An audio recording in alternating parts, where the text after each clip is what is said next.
All right, the name of this test is the thumb UCL laxity test. So you're going to hold on the first metacarpal here, and then your other hand will be on the first phalanx just across the joint.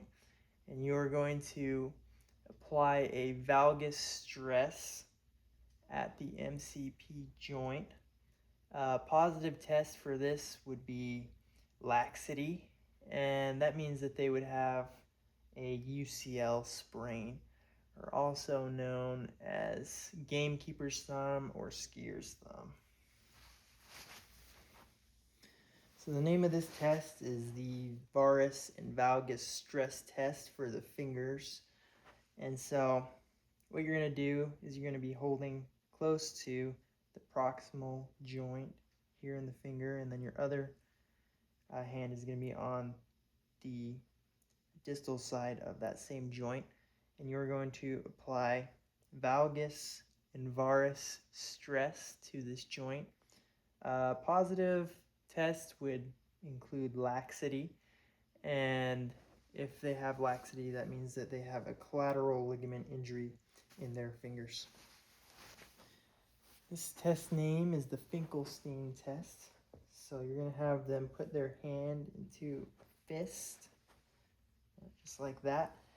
And then we're going to do some ulnar deviation, passive ulnar deviation. Positive test would be a reproduction of the symptoms they've been having, if they've had symptoms. And this would mean that they have de Quervain syndrome. So this next test is called Phelan's test. So you'll have them start with their shoulders up and their wrist flexed down. And what you'll have them do is bring their elbows down below their wrists while they try and keep contact between the dorsal side of their hands. And then you'll have them keep that position for 1 to 2 minutes.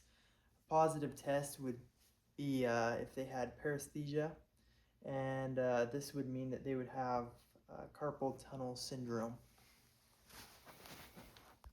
Alrighty, the name of this test is the TFCC compression test. So you'll have them have their elbow here on a table with their elbow flexed, and then you're going to take your hand, apply some downward force, and what we're looking for here is a reproduction of the pain that they're having, and this would indicate them having a TFCC disruption. All right, this next test here is the radial and ulnar collateral stress test. So we'll just have their elbow flexed here and have your one hand at the elbow and one at the wrist. And what you're going to do is you're going to apply some valgus and varus stress to the wrist.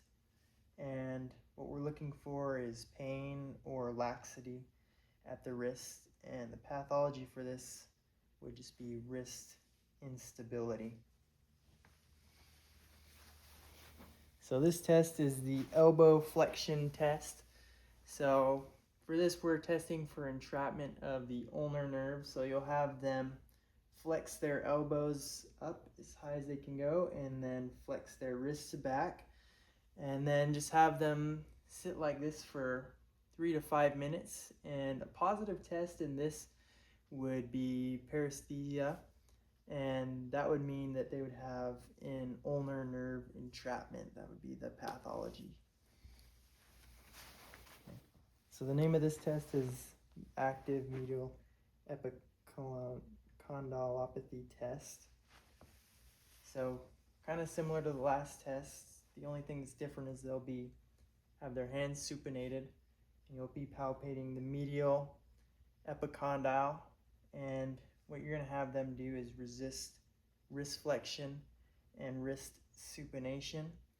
Positive test would be pain at the medial epicondyle, and this would mean that they have a medial epicondylopathy tendinopathy. So the name of this test is the active lateral epicondylopathy test. So you'll just have them sitting upright just like this. And you're going to take their hand with their hand pronated down.